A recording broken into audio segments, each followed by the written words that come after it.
dreams of dreams subdued by the enormities of debts and stress and strain that seem to hold you and somehow pull you down. And as the deepness pulls me deeper, I fear you let some people down. Now those stories can't be taken. They're yours and yours alone, to hold on to, nurture and learn from, just like I will have my own. But here's a secret, I picked it up on the road so many miles away from here. Let me share those stories, every heartbreaking detail, all the bits that scare you and the parts you swore you'd never tell. As you start to say those words, I can tell you right here and now for free, those words can help you heal. And not just that, if that in itself wasn't enough, let me tell you all those things that have been laying heavy on you can fall like ashes into dust. And then that dust can be left on every pathway and every road. And that's the dust the pilgrims come to collect, the dust of the purest gold. And maybe even one day that dust can be held and lifted up to the moonlight as truth to behold. See, your tale, my friend, can change complete another traveller's road. And maybe even one day be looked at, examined, and then chewed over, and be used again to lift up another fallen wanderer. So I've been collecting broken promises, every careless whisper, every priceless moment from every traveller that I passed. And every time somebody tells me this time it will be the last, and I've been sharing them with anyone until the very last.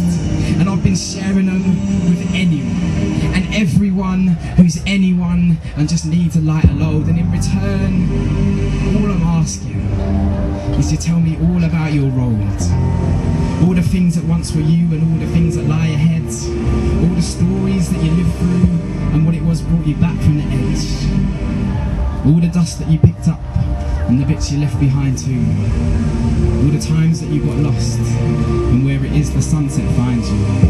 And when you get there, please remember me. I'll just be a few more stories behind you. Remember me and all the things I said and all the things that I told you. And remember all the dust you left when it was you who passed through. See, someone told me, never speak in absolutes, because there's nothing that you can say that can be absolutely true. That's why I stand here, clear and confident, in front of every one of you and say it with absolute 100% truth.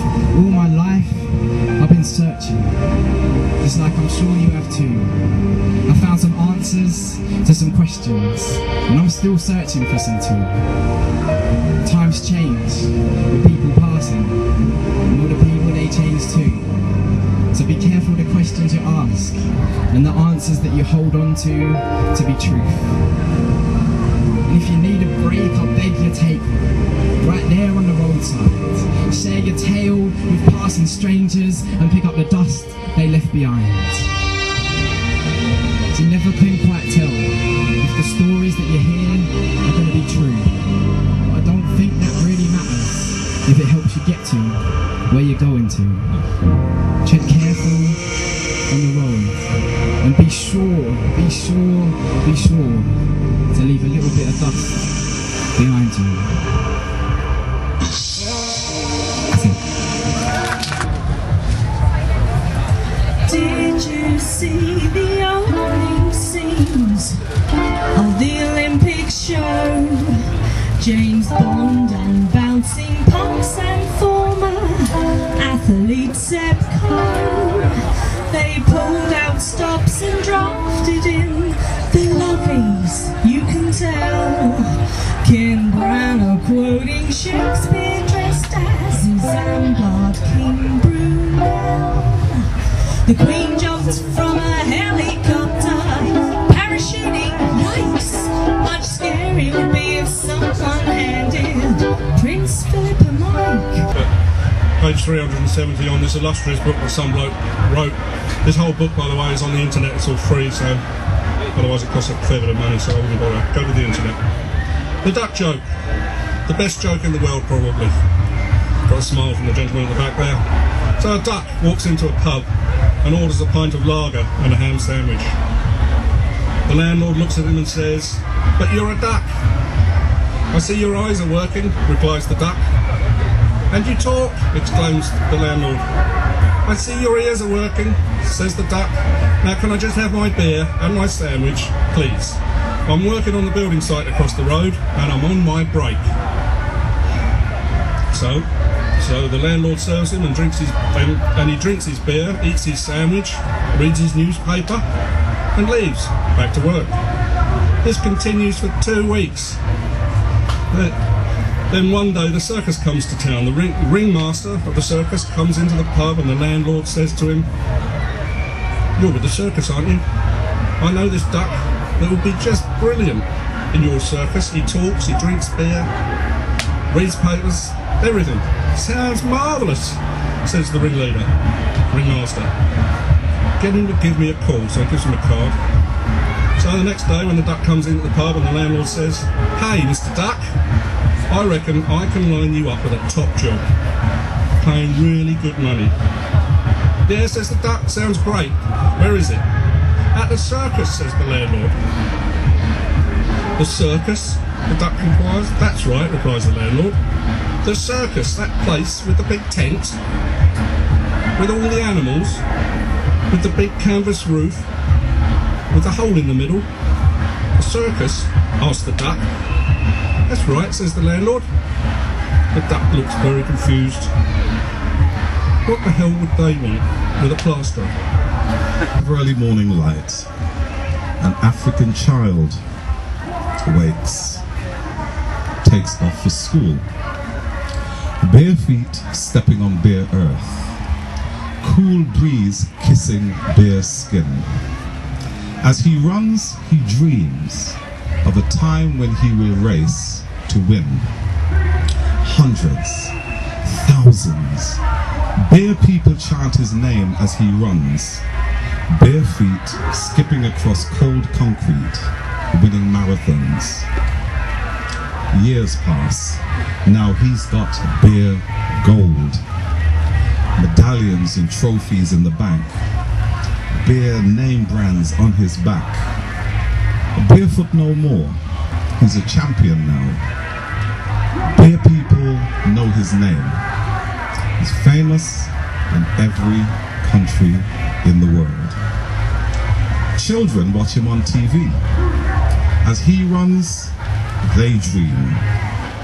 But in their dreams, bare feet in soft shoes kiss cool earth with a swoosh. And triple striped tops and shorts drink cool breeze, tangy, sweet, like lemon cola or apple ties, because it pays to advertise. Bare people play games bought and paid for by these names. Hundreds, thousands, millions of us buy their brands.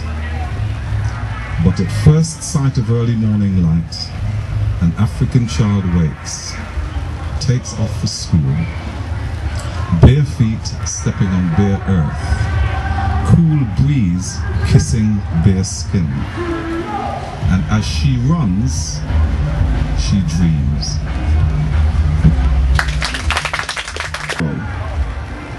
De Niro or Pacino, Gap or Valentino, vintage wine or cheap vino, sweet, medium or dry. You laugh, you cry, shaken or stirred. Any jazz fans here? Coltrane or Bird, Marsalis or Miles, Missionary or Doggy Style, indoors or al fresco, Sainsbury's or Tesco, M&S or S&M, us or them, little or large, house or garage, good, bad, indifferent, jazz music or reggae bashment, funkadelic or parliament, Dictatorship or democracy? Dennis Brown or Gregory? EastEnders or Curry? Unhappily Wed or Home Alone? The Beatles or the Stones? PC or Mac? White or black? Apartheid or One Nation? Dispersal or integration? One Love or 6 Degrees of Separation? Sweet harmony or a cacophony of strident voices? Choices, choices, choices. You can join in the chorus if you like. I've got synchronised spirits rising from their remains, because I'm taking part in the paranormal games. On higher planes I've got my own fast lanes, because I'm taking part in the paranormal games. So without getting up from my armchair here, I can make the Olympics disappear. Coke and McDonald's will feel their shames, because I'm taking part in the paranormal games. For my tantric marathon no one trains, because I'm taking part in the paranormal games. My levitation beats the high jump strains, because I'm taking part in the paranormal games. I can make all the winners not bother to run, and make all the losers think they've won. I could even give Seb Coe some brains, because I'm taking part in the paranormal games. We could make all the media behave as it ought, when half of us don't even care about sport. No more hype or bullshit appertains, when we all take part in the paranormal games. Yeah. The police aren't after me.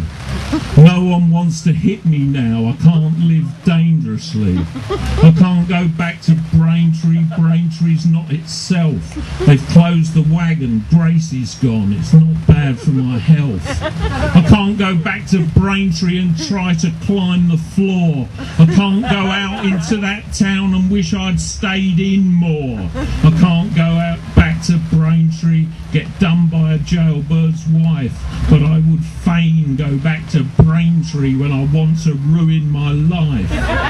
Braintree's not frightening as I feared if I want to find disgrace. I can't go back to Braintree and get off my face. I can't go back to Braintree's now's bland, the past is blind. I can't go back to Braintree, though it burns in my mind.